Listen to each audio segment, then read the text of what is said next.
Hello guys, Colonel Ninny here. I've had several requests from subscribers asking me to do a video on complex engine management.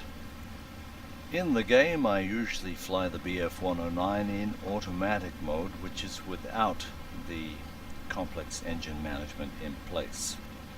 And this gives me a chance to keep my head outside the cockpit where the dangers really are, rather than inside fiddling with knobs. If you're a new player, I'd recommend you just stick with automatic. I have found the best way to increase the performance of my aircraft is to take less fuel. This gives me an increased 200 to 300 meters per minute in climb rate and also a much more agile aircraft.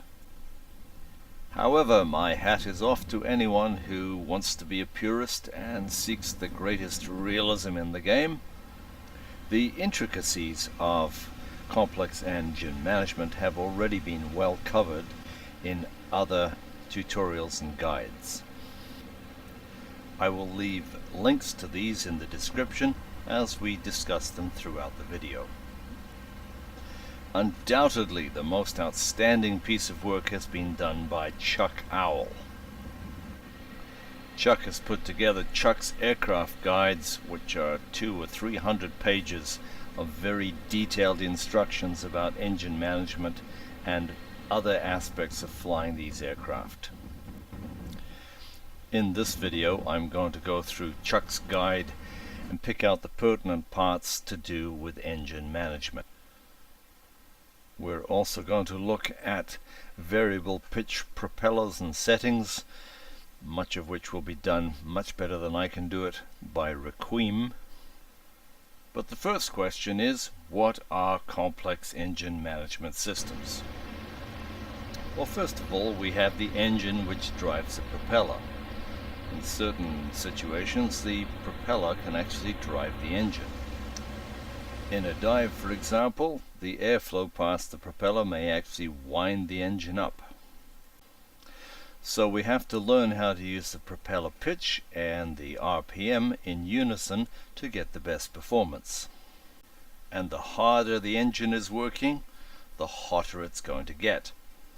And there are two kinds of fluids that get hot in the engine. One is engine oil and the other is engine coolant. Engine oil has two functions. The first is to lubricate the engine. Its second function is to provide cooling. The engine coolant circulates throughout the engine, and its purpose is to keep and maintain a constant temperature. Rapid or excessive heating and cooling can have catastrophic effects on the engine. As constant airflow is the primary means of cooling both the engine oil and the coolant, they are both equipped with radiators. The pilot can open and control both these radiators to maintain the optimum temperatures. And the last engine management control we can talk about is the mixture control. Mixture is the ratio of fuel to air that goes into the cylinders to burn. Surprisingly, the richer the mixture, the cooler the burn. Generally, there is more oxygen at sea level than there is at higher altitudes.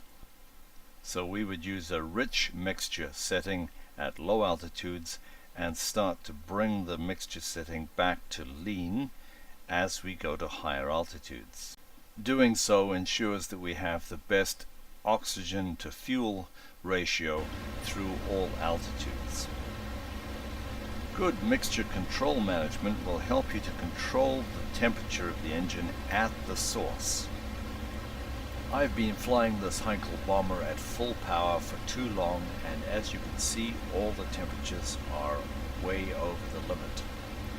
You can see the left engine's RPM is fluctuating, which is the first sign that it's going to quit. You have to pay constant attention to these engines all the time. And pretty soon we're going to lose that left engine, followed quickly by the right engine. And now the right engine's RPM is fluctuating as well.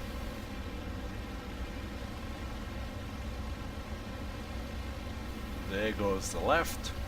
But the one thing we could do is to feather the prop, which means to put it into full fine pitch to create less drag. And now we've just lost the second engine. As you can imagine, this now limits our options. Losing an engine due to enemy fire is one thing, but losing your engine like this due to poor cockpit management is totally unacceptable. But in reality, it's not as complicated as it may first appear. Each aircraft has its own parameters which are given to you in Chuck's guide, and provided you keep the needles within the operating range, you should have no overheating problems. The challenge for you is the monitoring and interpretation of the gauges. As soon as there's an indication that you are moving out of the normal operating range, that's when you have to do something. Reduce your RPM, change your mixture settings, change your prop, open your coolant and oil radiators, reduce any drag that you have to increase your speed, i.e. put your flaps up, get your gear up, and then constantly monitor and manage your temperatures until they're back in their normal operating mode.